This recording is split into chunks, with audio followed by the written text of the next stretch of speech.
حازم شاہ کی بہن نے ایک معمولی لڑکے سے محبت کی شادی کی تھی۔ وہ غصے سے اپنی بہن کو لینے اس کے سسرال گیا، پر جو ہی اس چھوٹے سے گھر میں قدم رکھا تو ان کی نظر چھت پر کپڑے چھپاتی لڑکی پر پڑی، جو اس گھر کی چھوٹی بیٹی تھی۔ اس لڑکی نے حازم شاہ اور اس کی مہنگی گاڑی کو دیکھتے گندا سا منہ بنایا تھا۔ حازم شاہ کو اس کی حرکت پر بے اختیار مسکراہٹ آئی تھی۔ گارڈز اس منظر پر حیران تھے، کیونکہ وہ پہلی بار مسکرایا تھا، پر سب کے ہوش جب اڑے جب اس لڑکی نے اوپر سے پانی سے بھری بالٹی حازم شاہ پر الٹی اور وہ اپنے مخصوص انداز میں چلتا ایئرپورٹ سے باہر آیا تھا۔ اس کے ساتھ اس کا پی اے تھا، جو اس کا بیگ تھامے اس کے ساتھ قدم سے قدم ملا کر چلنے کی کوشش کر رہا تھا، مگر اس کوشش میں وہ ہمیشہ کی طرح ناکام ہو رہا تھا، کیونکہ حازم شاہ اپنے نام کی طرح ایک تھا۔ اس کا مقابلہ کرنا یا اس کی برابری کرنا ہر ایک کے بس کی بات نہیں تھی۔ بڑے بڑے دل جگر والے لوگ اس کے سامنے ہتھیار ڈال دیا کرتے تھے، پھر چاہے وہ بزنس ہوتا یا پھر کوئی اور معاملہ۔ حازم شاہ کسی کو بھی اپنے سے آگے نکلنے کی اجازت نہیں دیتا تھا۔ نیوی بلو کلر کا 3 پیس سوٹ پہنے، آنکھوں پر گوگلز لگائے، کلائی میں مہنگی گھڑی پہنے، پیروں میں نوک والے شوز پہنے، وہ اپنی ازلی اور شاہانہ چال چلتا ہوا آ رہا تھا۔ اس کی چال میں ایک غرور سا تھا، اور بلا شبہ اس پر یہ غرور جچتا بھی بہت تھا۔ کالے سلکی بال انتہائی نفاست سے سیٹ کیے گئے تھے، جو اس کے پرکشش چہرے کو مزید پرکشش بنا رہے تھے۔ اس سب پر اس کی گہری سی آنکھیں، جن میں ایک الگ سی کشش تھی، جو بھی ایک بار انہیں دیکھتا اسے دوبارہ دیکھنے کی خواہش ضرور ہوتی تھی۔ اس کے دوست تو اسے طلسمی آنکھوں والا شہزادہ کہتے تھے۔ وہ مسکرا کر اپنے دوستوں سے یہ داد وصول کرتا تو دائیں رخسار پر پڑنے والے ڈمپل نمایاں ہو جاتا تھا۔ وہ کسی کو بھی بغیر ہتھیار کے قتل کرنے کا فن بخوبی جانتا تھا۔ اس کی ادائیں کچھ ایسی تھیں کہ کوئی بھی اس پر مر مٹتا۔ تم نے گاڑی منگوا لی تھی ساتھ؟ پارکنگ لاٹ کی طرف مڑتے حازم شاہ نے اپنے پی اے سے پوچھا تھا۔ جی سر، وہ رہی آپ کی گاڑی، آئیے، ساتھ نے کہتے ساتھ ایک طرف کھڑی سیاہ چمچماتی رولیکس گاڑی کی طرف اشارہ کیا تھا، جسے دیکھ کر حازم شاہ کھلسا اٹھا تھا۔ اس کے پاس نت نئے نئے برانڈز کی گاڑیاں تھیں، مگر یہ گاڑی اس کی سب سے پہلے گاڑی تھی۔ اس کے ساتھ اس کی بہت سی یادیں جڑی ہوئی تھیں، اس لیے اب تک اسے یہ گاڑی سب سے زیادہ عزیز تھی۔ وہ چلتے ہوئے جا کر اپنی گاڑی میں بیٹھ گیا تھا۔ اس کے پی اے نے اس کا سامان گاڑی میں رکھا تھا اور اس کے ساتھ گاڑی میں سوار ہوا تھا۔ گاڑی اپنی منزل کی طرف رواں دواں ہو گئی تھی۔ تقریباً 1 گھنٹے کے سفر کے بعد وہ اسلام آباد کے سب سے مہنگے ترین ایریے میں واقع اپنے گھر کے سامنے پہنچ چکا تھا۔ گھر کیا تھا، ایک خوبصورت محل تھا۔ جیسے ہی اس کی گاڑی گیٹ سے اندر داخل ہوئی، اسی دم اس کے استقبال کے لیے پٹاخے بجنا شروع ہو چکے تھے۔ اس کے ساتھ ہی اس پر پھول برسائے گئے تھے، یوں لگ رہا تھا کہ جیسے پھولوں کی بارش کی گئی ہو۔ اس کا پرجوش استقبال کیا گیا تھا۔ سب لوگ اس کی آمد سے بے حد خوش تھے، ہوتے بھی کیوں نہ، آخر کب وہ پورے 5 سال بعد گھر لوٹا تھا۔ وہ باری باری سب سے ملا تھا اور سب کا حال احوال پوچھا تھا۔ اماں سائیں، گڑیا کہاں ہے؟ کیا وہ پھر سے مجھ سے ناراض ہو گئی ہے؟ اتنا عرصہ ہو گیا ہے اس نے مجھ سے فون پر بھی کوئی بات نہیں کی۔ اس کو کہیں اس کی فرمائش کی ساری چیزیں لایا ہوں، ناراضگی چھوڑ دے اور آ جائے۔ حازم شاہ نے انتہائی محبت سے اپنی بہن کا ذکر کرتے ہوئے کہا تھا۔ اس کی بات سنتے وہاں ایک دم سے خاموشی چھائی تھی۔ سب لوگ ایک دم سے چپ ہو گئے تھے، جبکہ اماں سائیں کے چہرے پر ایک تاریک سا سایہ لہرا گیا تھا۔ کیا ہوا اماں سائیں، آپ اداس دکھائی دے رہی ہیں؟ کیا آپ کو میرے آنے کی خوشی نہیں ہوئی؟ اور یہ اچانک سے ہر طرف خاموشی کیوں چھا گئی؟ سب خیریت تو ہے نا؟ حازم شاہ نے سب کے چہروں پر دیکھتے ہوئے کہا تھا۔ ہاں ہاں بیٹا، سب ٹھیک ہے۔ وہ تم اتنے عرصے بعد واپس آئے ہو نا، تمہاری ماں تمہیں بہت یاد کرتی تھی۔ اتنے عرصے بعد تمہیں سامنے دیکھ کر آپ دیدہ ہو گئی ہے۔ تم آؤ، اندر آؤ، اور تم لوگ ڈھول بجاؤ، جشن جاری رکھو۔ سب کو پتہ چلنا چاہیے کہ دراب شاہ کا پوتا آیا ہے۔ دادا سائی نے اس کے قریب آتے اسے اپنے ساتھ لگا کر کہا تھا، اور پھر آخر میں وہ ایک طرف کھڑے بینڈ باجوں والے سے گویا ہوئے تھے۔ ان کی آواز سنتے ہی انہوں نے ڈھول بجانا شروع کر دیے، اور پھر وہ دمال پڑی کہ رات گئے تک جشن جاری رہا تھا۔ ڈھول بیچارے پھٹ گئے تھے، مگر ڈھول والے نہ تھکے تھے، اور نہ ہی شاہ حویلی والے۔ حویلی میں تو جیسے دعوت کا سما تھا، پوری حویلی کو برقی کمکموں سے سجایا گیا تھا، اور اندرونی جانب طرح طرح کے کھانوں کی اشتہا انگیز خوشبو نے بھوک کو بڑھا دیا تھا۔ جیسے ہی حازم شاہ فریش ہو کر نیچے آیا، 16 کرسیوں پر ڈائننگ ٹیبل پر کھانا چن دیا گیا تھا۔ اماں سائی نے 22 قسموں کے کھانے تیار کرائے تھے۔ یہ سارے کھانے شہر سے آئے ماہر شیف کی ٹیم نے تیار کیے تھے۔ کھانے کے وقت شاہ حویلی میں مکمل خاموشی چھا گئی تھی۔ یہ شاہ حویلی کا اصول تھا، کھانے کے دوران کوئی منہ سے ایک لفظ تک نہ نکالتا تھا، پھر چاہے کتنی ہی ضروری بات کیوں نہ ہوتی۔ उस वक्त भी तमाम लोग मुकम्मल खामोशी से खाना खा रहे थे। डाइनिंग टेबल की 15 नशिस्तें फुल थी, बस एक नशिस्त खाली थी। हाजिम शाह की बहन माहम उर्फ गुड़िया की थी। 7 लोग हवेली वाले थे और 8 उनके अजीज रिश्तेदार थे जो हाजिम शाह के आने की खुशी में उससे मिलने पहुंचे हुए थे। हाजिम ने माहम की खाली चेयर बखूबी नोट की थी और उससे हैरत भी हुई थी, क्योंकि हवेली में कुछ उसूल काफ़ी सख्त थे। खाना सब एक साथ ही एक ही वक्त पर खाते थे। आज तक किसी का खाना कमरे में न गया था, किसी को भूख हो या नहीं, मगर टेबल पर सबकी शिरकत लाजमी होती थी। लेकिन इस वक्त टेबल पर माहिम मौजूद नहीं थी और सब सुकून से खाना खा रहे थे। ये बात हाजिम शाह के लिए हैरान कुन थी। उसने सोचा कि शायद 5 सालों में हवेली के कुछ उसूल बदल गए हैं और चुपचाप खाना खाने लगा। बाकी की तफसील वो खाने के बाद पूछने का इरादा रखता है, क्योंकि उसे सख्त भूख लगी हुई थी। उस रोज़ पूरे गांव में देगे बांटी गई थी। यूं तो शाह हवेली वाले तकरीबन हर रोज़ ही मिस्कीनों और गरीबों के खाने का इंतज़ाम करके रखते थे, मगर आज का एहतमाम कुछ ज़्यादा था। हाजिम, लो ना बेटा, सही से खाओ, ये सब एहतमाम तुम्हारे लिए ही तो है। हाजिम को खाने से हाथ खींचते देखकर अम्मा साई ने लवाजमात उसके आगे करते हुए कहा था। बस अम्मा साई, मैं इतना ही खाता हूँ। हाजिम शाह ने इनकार करना चाहा था, मगर अम्मा साई ने उसके इनकार को किसी खातिर में न लाया था और उसकी प्लेट को भर दिया था। ये इतना इतना खाना खाकर ही तुम्हारा समूह निकल आया है, वरना जब यहाँ से गए थे तो कैसे गबरू जवान थे। 4-4 आदमियों का खाना तुम अकेले खा जाते थे और फिर भी तुम्हारा पेट नहीं भरता था। पर अभी तो तुमने कुछ खाया ही नहीं है। ये सारा एहतमाम तुम्हारे लिए हुआ है, इसलिए चुपचाप पेट भरकर खाना खाओ। मैं जानती हूँ तुम वो डाइटिंग पर लगे होगे, मगर अब बस बहुत हुआ, जितनी करनी थी वो तुमने कर ली, अब बस सब कुछ बंद है। अम्मा साई उसकी प्लेट भरते साथ खिलाफ मामूल बोलने लगी थी, जब दादा साई ने उन्हें घूरी से नवाजा था, जिस पर अम्मा साई खिफ़्फ़त ज़दा होकर खामोश हो गई थी। अलबत्ता इशारों में हाजिम शाह को सारा खाना ख़त्म करने की तनबीह करना न भूली थी। खाने के बाद सब लोग आकर लाउंज में बैठ गए थे और फिर चाय का दौर चला था। हाजिम शाह कुछ ही देर बाद तंग हो गया था और बेचैनी से बार बार पहलू बदलने लगा था। उसकी नज़रें माहम के कमरे के दरवाजे की जानिब थे, जो मुस्तकिल बंद था। अम्मा साईं, दादा साईं, आप सब लोग बैठे हैं, मैं ज़रा माहम से मिलकर आ जाऊँ। लगता है वो कुछ ज़्यादा ही नाराज़ हो गई है, मैं उसको मना कर ले आऊँ, फिर आप सबको आपका गिफ्ट दिखाता हूँ। हाजिम शाह ने उन्हें मुखातिब करके कहा और उठ खड़ा हुआ था। हाजिम बेटे, कहाँ जा रहे हो? वो घर पर नहीं है। घर पर होती तो अब तक तुम्हारे पास पहुँच चुकी होती। तुम उसे जानते नहीं हो कि वो तुमसे कितनी मोहब्बत करती है। अम्मा साई ने हाजिम शाह से कहा था। ये कहते हुए उनकी आंखों के गोशे भीग गए थे, जिन्हें उन्होंने कमाल महारत से फौरन से छुपा लिया था। क्या मतलब है अम्मा साई कि वो घर पर नहीं है? आपने वक्त देखा है, रात के 12 बज रहे हैं। हवेली में ईशा के बाद तो घर के मर्दों को भी बाहर जाने की इजाज़त नहीं, फिर माहम इस वक्त हवेली से बाहर क्या कर रही है?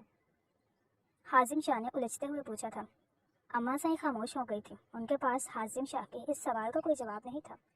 हकीकत वो उसे बता नहीं सकती थी और झूठ उनसे बोला न जा रहा था। तभी वो खामोश हो गई थी। हाजिम बेटे, दरअसल माहम यूनिवर्सिटी ट्रिप पर गई है 2 महीने के लिए। दादा साई ने झट से आइडिया सोचते हुए बात संभाली थी। क्या? यूनिवर्सिटी ट्रिप, और वो भी 2 महीने के लिए? ज़रूरत ही क्या थी उसे भेजने की, वो भी इतने दिनों के लिए? मुझे बताएं वो कहाँ गई है, मैं अभी के अभी जाकर उसे वापस लेकर आ जाता हूँ। लेकिन मुझे एक बात समझ नहीं आ रही कि दादा साई, आपने उसे ट्रिप पर जाने की इजाज़त कैसे दे दी, वो भी इतने लंबे अरसे के लिए? हाजिम शाह के खून ने जोश मारा था और वो उठ खड़ा हुआ था। उसे मंजूर नहीं था कि उसकी बहन इतने दिनों के लिए घर से बाहर रहे, मगर फिर वो ये सोचकर ठठक कर रहा था कि दादा साई ने उसे इजाज़त कैसे दे दी थी। तभी वो दादा साई की तरफ मुड़ते उनसे सवाल करने लगा था, जिस पर दादा साई ने जुज़बुज़ होते मदद तलब नज़रों से अम्मा साई की तरफ देखा था, जिस पर अम्मा साई ने इशारा किया कि क्या ज़रूरत थी झूठ बोलने की, अब झूठ बोला है तो खुद ही भुगते।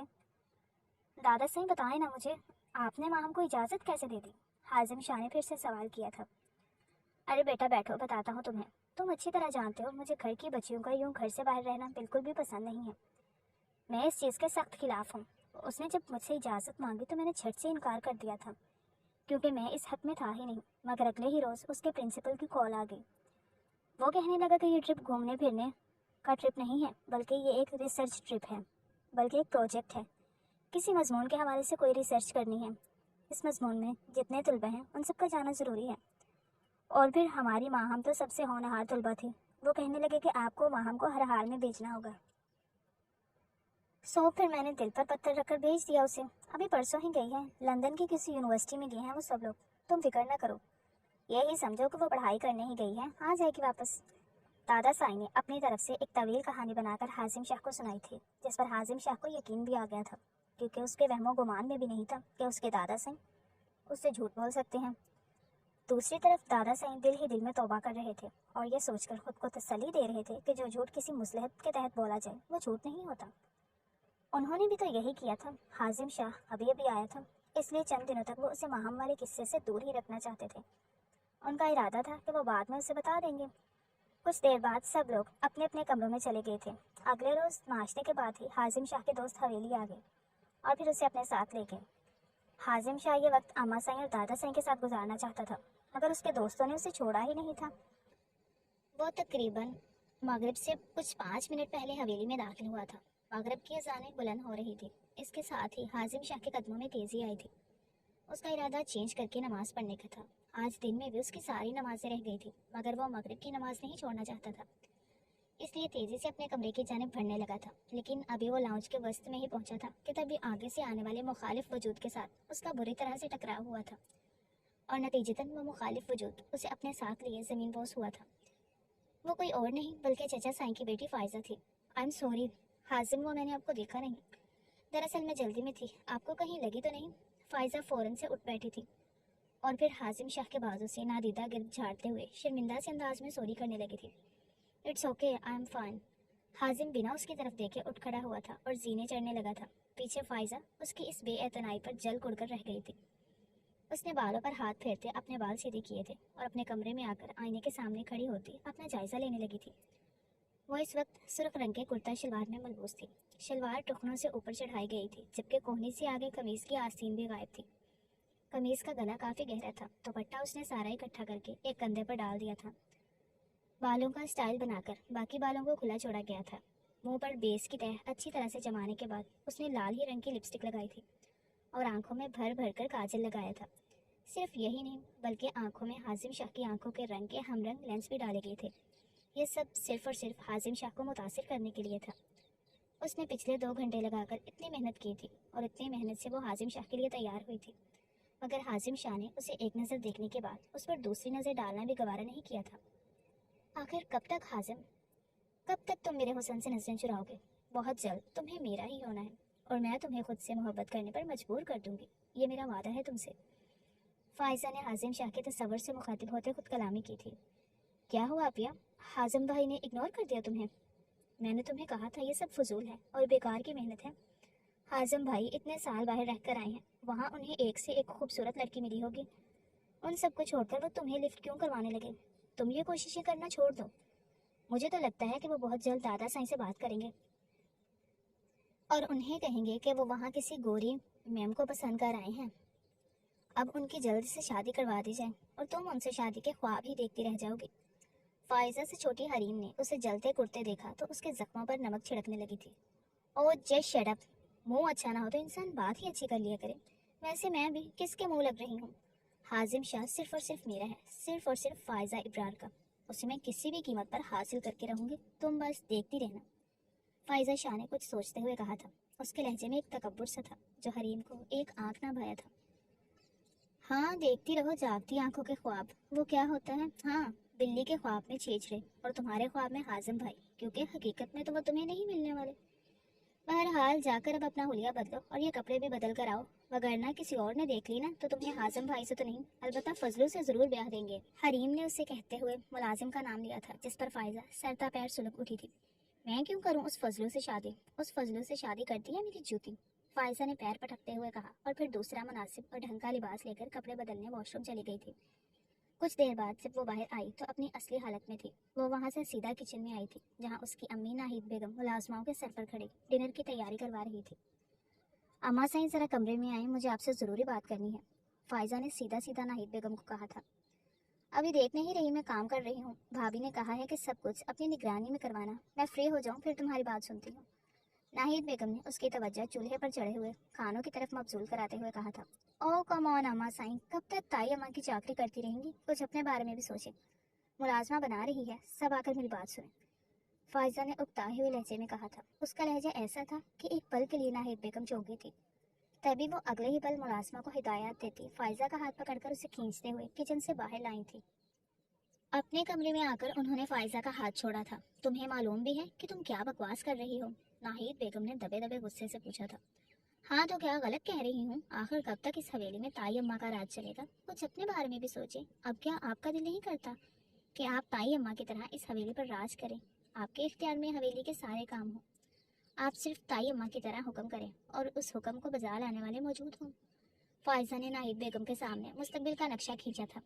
किसका दिल नहीं चाहता कि वो ऐसे ऐश करे, मगर ऐसा कैसे हो सकता है? नाहिद बेगम ने अफसरदा लहजे में कहा था। हो सकता है, क्यों नहीं हो सकता? वो सब हो सकता है जो आप चाहती हैं, मगर उसके लिए आपको वो करना होगा जो मैं चाहती हूँ। फायजा राजदाराना अंदाज में गोया हुई थी। नाहिद बेगम ने नासमझी से और सवालिया नजरों से उसकी तरफ देखा था, जैसे समझने की कोशिश कर रही हूँ कि आखिर वो कहना क्या चाह रही थी। तो क्या चाहती है फायजा? क्या चल रहा है तेरे दिमाग में? सच सच बता मुझे। नाहिद बेगम ने परेशान होते हुए पूछा था। उनकी बेटी अक्सर पेशतर ऐसी हरकतें करती रहती थी कि जिससे हर मर्तबा उन्हें हार्ट अटैक होते होते बचा था। इसलिए अभी भी उन्हें उसकी बातें सुनकर परेशानी हो रही थी। इधर आए बैठे और सुने कि मैं क्या चाहती हूँ। सिर्फ सुनना नहीं है, बल्कि उसके बारे में कोई सोच विचार भी करनी है। फायजा ने उनका हाथ पकड़ते उन्हें बेड पर बिठाते हुए कहा था। फायजा, क्यों पहेलियां बुझवा रही हो? बताओ ना कि क्या बात है?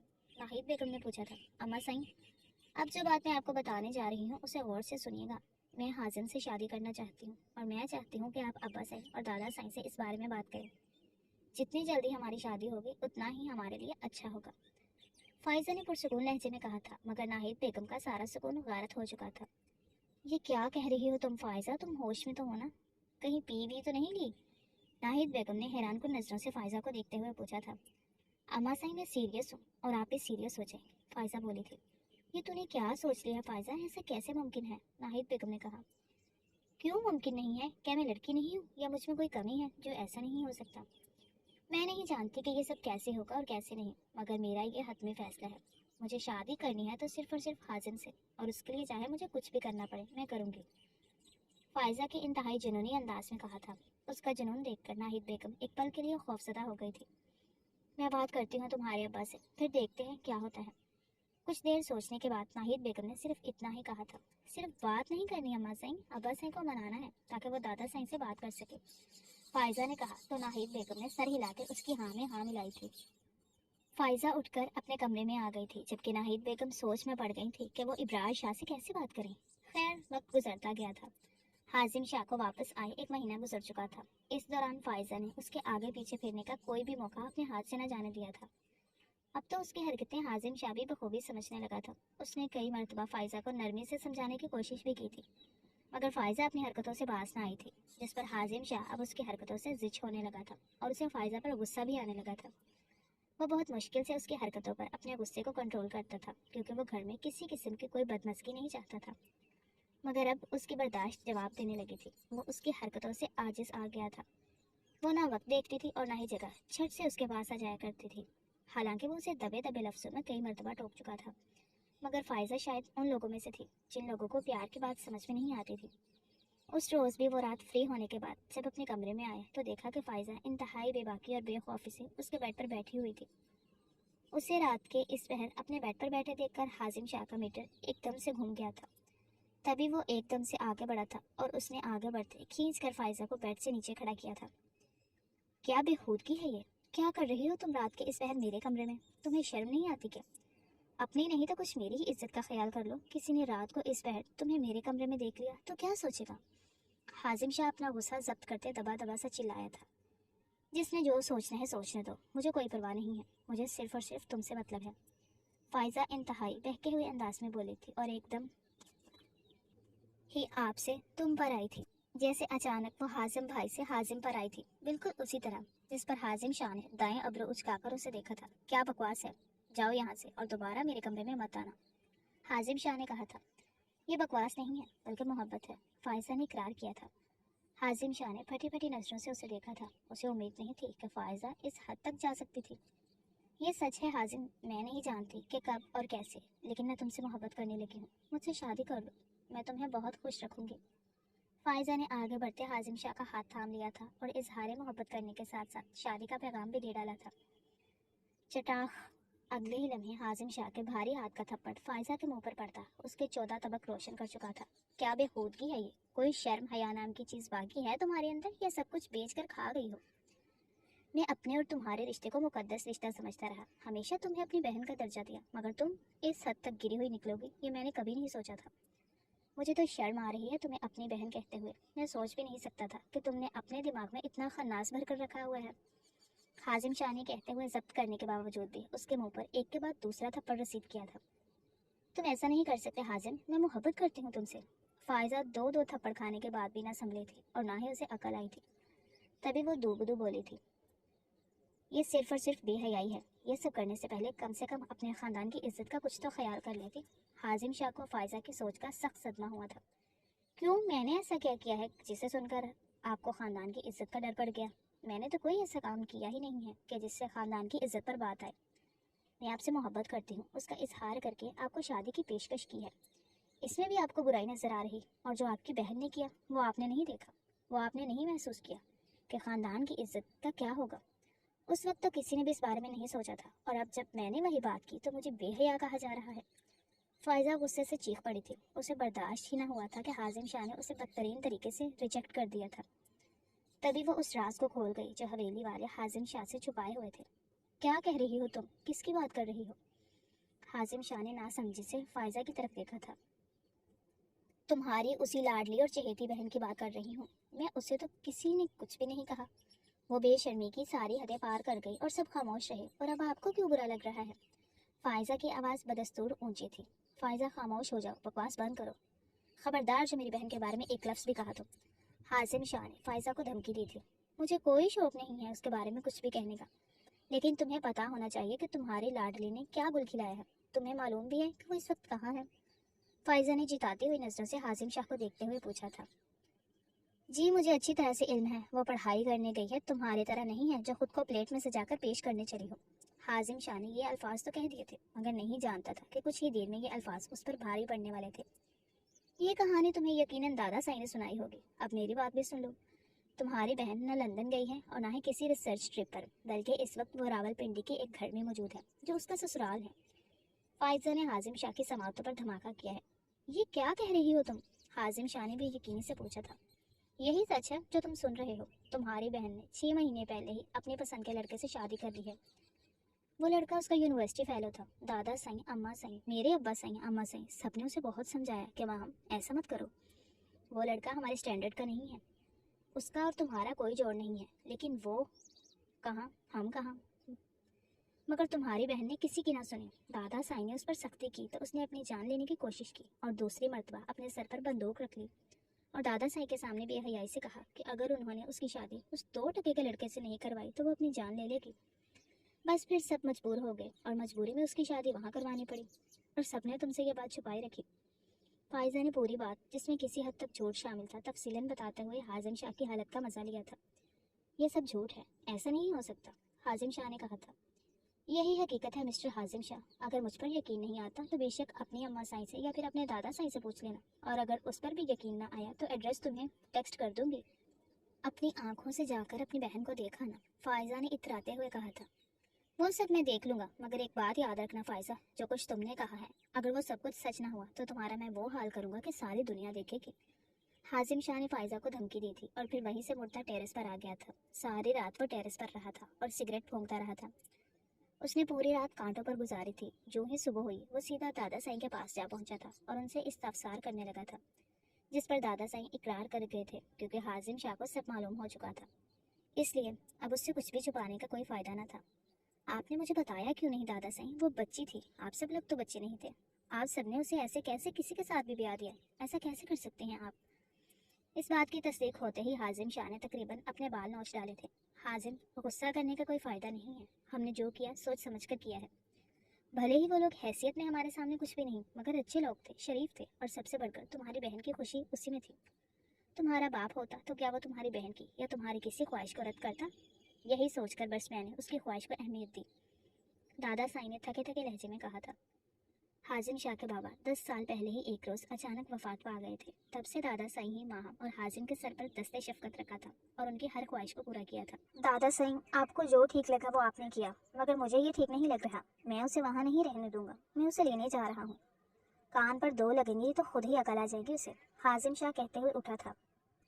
दादा साईं को वो कुछ भी नहीं कह सकता था। वो जानता था कि उन्होंने माहम के हाथों मजबूर होकर उसकी शादी करवाई है, मगर वो मजबूर नहीं था। वो अपनी नाजों भरी बहन को मामूली सी नौकरी करने वाले के घर नहीं रहने दे सकता था। दादा साईं के मना करने के बावजूद वो निकल पड़ा था और फिर 40 मिनट के सफर के बाद वो मतलूबा मंजिल पर पहुंच चुका था। ये एक सिंगल स्टोरी मकान था। हाजिम शाह ने घर के बाहर गाड़ी रोकते घूम फिर कर चारों तरफ से जायजा लिया था। मकान अच्छी खासी कंडीशन में था। भले ही उस मकान का उनकी हवेली से कोई मुकाबला नहीं था, मगर फिर भी अच्छा खासा घर था और कई घरों से बेहतर था।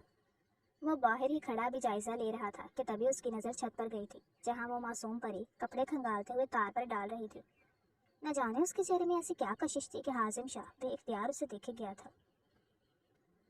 उसे खुद अपनी ये बेइख्तियारी समझ नहीं आ रही थी। उसने नजरें हटाने की कोशिश की थी, मगर उसकी नजरें बेकाबू हो चुकी थी और बार बार भटक कर उसी पर जा रही थी। जामनी रंग का फ्रॉक पहने, जिसका हमरंग दुपट्टा उसने सर पर ले रखा था, जो बार बार फिसलकर उसके शानों पर आ रहा था। बालों का रफ सा जोड़ा बनाया गया था, जिससे आवारा लटें निकलकर उसके चेहरे पर आ रही थी। मेकअप से बेनियाज चेहरा हाजिम शाह को अपना दिल सीने से निकलता हुआ महसूस हुआ था। कोई सादगी में भी इस कदर क़यामत ढा सकता है। ये इंकशाफ हाजिम शाह पर आज पहली मर्तबा हुआ था। वो भूल गया था कि वो यहाँ क्यों आया था और किस मकसद के लिए आया था। वो होश में होता तो कुछ सोच पाता। इस खूबसूरत परी ने उसके सारे हवास सलब कर लिए थे, जिसके चेहरे से मासूमियत छलक रही थी। सूरज की किरणें उसके चेहरे पर पड़ रही थी, जिन्हें देखकर हाजिम शाह को बेइख्तियार जलन से महसूस हुई थी। तभी उस मासूम परी ने खुद पर नजरों का इर्तिकास महसूस करते मुड़कर देखा था। उसी लम्हे हाजिम शाह की नजरें उसकी नजरों से टकराई थी। हाजिम शाह ने नजरों के जरिए उस तक अपने दिल का पैगाम पहुंचाना चाहा था, मगर वो ना जाने क्या समझी कि बुरा सा मुंह बना गई थी और रुख फेर गई थी। हाजिम शाह अब भी उसे ही देख रहा था। होश तो तब आया जब उसने पानी से भरी हुई बाल्टी लाकर हाजिम शाह के सर पर उल्टी थी। हाजिम शाह पर वक्त पीछे हुआ था, वरना वो तो उसे यूं बाहर खड़े खड़े कपड़ों समेत ही गुस्ल करवा चुकी होती। वो साइड पर होता दौड़कर कपड़े झाड़ने लगा। सर थोड़ा भीग चुका था। तभी वो गाड़ी की तरफ आया और वहां से हैंड टॉवल लेकर उसने बाल खुश किए थे और दोबारा से बाल सेट करते वो दरवाजे की जानिब बढ़ा था। इस मर्तबा उसने रुकने की गलती न की थी। उसने बटन पर हाथ रखते बेल बजाई थी। थोड़ी ही देर बाद दरवाज़ा खुला और एक हैंडसम और खुश शक्ल नौजवान बरामद हुआ था। तब तक हाजिम शाह अपने पीए को एक ख़ास मैसेज भेज चुका था। अस्सलाम वालेकुम हाजिम भाई, आप यहाँ क्यों खड़े हैं, अंदर आएं। समीर हाजिम शाह को अपने घर के दरवाजे पर देखकर हैरान हुआ था, मगर फिर अपनी हैरत पे काबू पाते उसने खुशदिली से उसे अंदर आने की इजाज़त दी थी। भाई, माहम हाजिम शाह को देखते एक जोरदार चीख मारते उससे लिपट गई थी। हाजिम शाह ने भी सब कुछ भुलाकर उसे गले से लगा लिया था, क्योंकि उसका दिल उससे बगावत कर चुका था और महज 5 ही मिनट में उसे बता चुका था कि मोहब्बत क्या होती है। माहम और उसके सारे ससुराल वाले हाजिम शाह के इस्तकबाल में खड़े हो गए थे। हाजिम शाह के मना करने के बावजूद आन की आन में उसके लिए खाने का इंतजाम किए गए थे। हर कोई उसकी तवाज़ा के लिए आगे पीछे फिर रहा था, क्योंकि माहम की शादी के बाद आज पहली मरतबा उसके मैके से कोई आया था। माहम काफ़ी आबदीदा हो गई थी। कुछ ही देर में हाजिम शाह का पीए बड़े बड़े 3 सूटकेस लेकर वहां पहुंचा था, जिस पर सबने ही हैरत से हाजिम शाह की तरफ देखा था। ये सब क्या है भाई? माहम ने हाजिम शाह से पूछा। ये सब तुम लोगों के लिए गिफ्ट है गुड़िया। ये सूटकेस तुम्हारा है, तुमने जो जो मंगवाया था सब आ गया है। बाकी तुम्हारे ससुराल के बारे में मुझे इल्म नहीं था, इसलिए मैं वहाँ से कुछ नहीं ला सका। इसीलिए बस यहीं से चंद तोहफ़े लिए हैं, उम्मीद है कि सबको पसंद आएंगे। हाजिम ने पहले माहम से कहा था और बाद में समीर और उसके माँ बाप को मुखातिब किया था। अरे बेटे, इसकी क्या ज़रूरत थी, आप आ गए, हमारे लिए यही काफ़ी है। माहम काफ़ी उदास हो रही थी। मैंने कई मरतबा कहा कि जाकर घर वालों से मिल लाऊं, मगर इसने इनकार कर दिया और कहने लगी कि मैं नहीं जाऊंगी जब तक कि वहाँ से कोई यहाँ ना आ जाए। माहम की सास ने हंसते हुए कहा था, जिस पर हाजिम शाह ने अपनी जिद्दी गुड़िया की नाक खींची थी। कुछ ही देर में मासूमा भी वहाँ आ गई थी। उसका नाम भी मासूमा था, शायद इसीलिए उसके चेहरे पर कुछ ज़्यादा ही मासूमियत थी। लेकिन अपने ऊपर पानी गिराने की हरकत याद करके हाजिम शाह ना चाहते हुए भी मुस्कुरा उठा था। उसे अंदाज़ा हो गया था कि ये लड़की सिर्फ मासूम दिखाई देती थी, अंदर से ये पूरी थी। हाजिम शाह पूरा दिन वहाँ रहा था। माहम हाजिम शाह की नज़रों को मासूमा पर जमे देख चुकी थी। ठीक है गुड़िया, मैं अब चलता हूँ। हाजिम शाह ने शाम के वक्त इजाज़त चाही थी। भाई, आज इधर ही रुक जाते ना, इतने अरसे बाद तो आए हैं आप, माहम ने उदासी से कहा था। तुम उदास मत हो गुड़िया, मैं आता जाता रहूँगा, हाजिम शाह ने उसका गाल थपथपाते प्यार से कहा था। हाँ भाई, अब तो वाकई आते जाते रहे। वैसे मुझे अंदाज़ा नहीं था कि मेरे भाई भी इस कदर नज़रबाज हों। उसकी तरफ झुकते माहम ने सरगोशी की तो हाजिम शाह उसकी चालाकी पर बालों में हाथ फेर कर रह गया था। तुम चालाक हो बहुत। हाजिम शाह ने माहम के सर पर हल्की सी चपत लगाई थी। आपकी बहन जो हूँ। खैर, अगर कोई इरादा है तो देर मत कीजिएगा। कोशिश करें कि तीसरी मर्तबा जब आप यहाँ आएँ तो आपके सर पर सहरा हो। उसके कान में खुसर खुसर करते माहम ने उसे मुफीद मशवरे से नवाजा था। इंशाअल्लाह ऐसा ही होगा, हाजिम शाह ने दिल में एक पुख्ता अज़म करते हुए कहा था। हाजिम शाह घर लौटा तो दादा साईं बेचैनी से उसका इंतजार कर रहे थे। हाजिम, कहाँ रह गए थे तुम? मैं कितना परेशान हो गया था, तुम्हें अंदाजा भी है? दादा साईं ने इस हवेली में देखकर उसे सुकून का गहरा सांस लिया था। दादा साईं, एक बात कहूँ, मानेंगे? हाजिम शाह ने बिना वक्त ज़ाया किए बगैर सीधे बात की थी। हाँ हाँ कहो, क्यों नहीं मानूंगा, दादा साईं ने कहा। दादा साईं, इनकार मत करिएगा, अगर बाबा होते तो मैं उन्हें भी मना लेता, वो मेरी ख्वाहिश को ज़रूर पूरा करते, और मुझे आपसे भी यही उम्मीद है। हाजिम शाह ने तमहीद बांधी थी, जिससे दादा साईं के कान खड़े हो गए थे। क्या बात है बरखुरदार, कौन सी ख्वाहिश लेकर आ गए हो, ज़रा मुझे भी तो पता लगे। दादा साईं ने बकौर हाजिम शाह के चेहरे को देखते हुए पूछा था। मुझे शादी करनी है दादा साईं, हाजिम शाह ने कहा था। अरे ये तुम्हारी ख्वाहिश तो ना हुई, ये तो मेरी ख्वाहिश है। जिस रोज़ से तुम पैदा हुए थे उस रोज़ से मेरी ये ख्वाहिश थी, और मेरा ख्वाब था कि तुम्हें दुल्हा बनता हुआ देखूं। मेरा बस चलता तो तुम्हें 18 साल की उम्र में ही तुम्हारे सर पर सहरा सजा देता, मगर उस वक्त अल्लाह बख्शे तुम्हारे मरहूम बाप को, उसने मुझे रोक दिया ये कहकर कि तुम्हें तुम्हारी ज़िंदगी बनाने दो। खैर, देर आई दुरुस्त है, तुम्हें बूढ़े दादा का ख्याल आ ही गया। अब देखना, मैं इसी महीने में तुम्हारी शादी करवाता हूँ, दादा साईं ने खुशी से नहाल होते हुए कहा था। दादा साईं, इसी महीने नहीं बल्कि इसी हफ्ते, बल्कि परसों ही शादी करनी है मुझे, अब की मर्तबा हाजिम शाह ने सर झुकाए जवाब दिया था। दादा साईं ने बगौर उसके चेहरे की तरफ देखा था। दोनों दादा पोता एक साथ कहकहा लगाकर हंस पड़े थे। फिर तीसरे ही रोज़ हाजिम शाह जाकर अपनी मासूम चेहरे वाली मासूमा को ब्याह कर ले आया था। ये सब कुछ इतना अचानक और आनन फानन हुआ था कि फायजा और नाहिद बेगम देखते हुए रह गई थी। उन्हें पता ही नहीं चला था कि ये सब कुछ क्या हो गया था। फायजा के जब हवास वापस आए तो उसने खूब हंगामा किया था, जिस पर नाहिद बेगम सबके सामने शर्मिंदा हुई थी। माहम मासूमा को लाकर हाजिम शाह के कमरे में बिठाकर चली गई थी। हाजिम शाह दोस्तों से फ्री होता सरशारी के आलम में अपने कमरे में दाखिल हुआ था। बेड पर घूंघट निकाले बैठी मासूमा को देखकर हाजिम शाह के चेहरे पर मुस्कुराहट आई थी और उसके रुखसार का गड़ा वाजिया हुआ था। वो कदम कदम चलते हुए आकर मासूमा से थोड़े फासले पर बैठ गया था। अस्सलाम वालेकुम, भारी और गंभीर लहजे में सलामती भेजी गई थी, मगर मुकाबिल की तरफ से कोई जवाब न आया था। देखो मासूमा, मैं जानता हूँ कि तुम्हारे लिए ये सब यूँ अचानक कबूल करना आसान नहीं है, मगर मेरा यकीन करो, तुम्हें यहाँ कोई तकलीफ नहीं होगी। मैं पहली नज़र की मोहब्बत पर यकीन नहीं रखता था, लेकिन देखो, मुझे पहली नज़र की मोहब्बत ही हुई, और वो भी तुमसे। मैंने कभी नहीं सोचा था कि मुझे तुमसे एक ही नज़र में इतनी मोहब्बत हो जाएगी कि तुम मेरे लिए इतनी अजीज तर हो जाओगी। मुझे लफ्ज़ों के जाल बुनने नहीं आते, और ना ही मैं तुम्हारी मोहब्बत में तुमसे तुम्हारे लिए चांद तारे तोड़कर लाने की बात करूँगा, और ना ही कोई ऐसा पैमान कि जिसे पूरा करने की ताकत मुझ में ना हो। लेकिन मैं तुमसे एक वादा ज़रूर करूँगा कि मैं तुम्हारी ज़िंदगी में कभी आंसू नहीं आने दूँगा, हाजिम शाह ने इंतहाई जज्बाती लहजे में कहा था। इस दौरान वह मासूमा का हाथ ढूंढता रहा था ताकि उसका हाथ अपने हाथ में लेकर वादा कर सके, लेकिन उसे मासूमा का हाथ नजर ही नहीं आया था। इतनी लंबी तकरीर सुनने के बाद भी मासूमा के वजूद में कोई हरकत ना हुई थी, और ना ही उसने कोई जवाब दिया था, जिससे हाजिम शाह को अब हैरत के साथ साथ परेशानी और फिक्र भी हुई थी। तभी उसने आगे बढ़ते मासूमा का घूंघट उल्टा था। अगले ही लम्हे वो उछलकर बेड से नीचे उतरा था। मासूमा की जगह पर बेड पर एक डरावनी शक्ल पर भालू रखा गया था, जिसे पहली नज़र में देखकर कोई भी डर सकता था। हाजिम शाह की सांसें भी उथल पुथल हो गई थी, वो वाकई ही डर गया था। हाउ, मासूमा ने बेड के पीछे से निकलकर उसकी पुश्त पर आते जोरदार आवाज में हाउ किया था। हाजिम शाह, जो भी पहले झटके से ही ना संभला था, एक और झटका खाकर उछल पड़ा था, जबकि मासूमा उसकी शक्ल देखते हंस पड़ी थी। उसने हाजिम शाह के रिएक्शन के बारे में सोचा था, मगर उसका रिएक्शन इस तरह का भी हो सकता था, ये उसने कभी नहीं सोचा था। ये उसका और माहम का मुश्तरका प्लान था। मासूमा हंस हंस कर लोटपोट हो रही थी, जबकि उसकी शरारत समझते हाजिम शाह का पारा हाई हुआ था। वो समझ गया था कि मासूमा ने उसे बेवकूफ़ बनाया है। उसे दुख हुआ था कि उसने कैसे मासूमा की बजाय उस खौफनाक शक्ल वाले भालू के आगे अपने अल्फाज ज़ाया किए थे।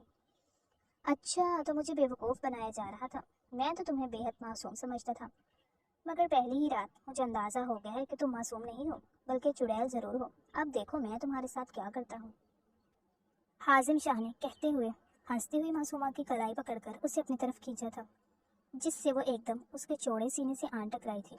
उसकी हंसी को एकदम से ब्रेक लगी थी। اور وہ اپنی سانس تک روک گئی تھی۔ اس کی حالت دیکھتا اب کی مرتبہ حازم شاہ کہا لگا گیا تھا، جس پر معصومہ نے نروٹھے پن سے اس کے سینے پر مکے برسا دیے تھے۔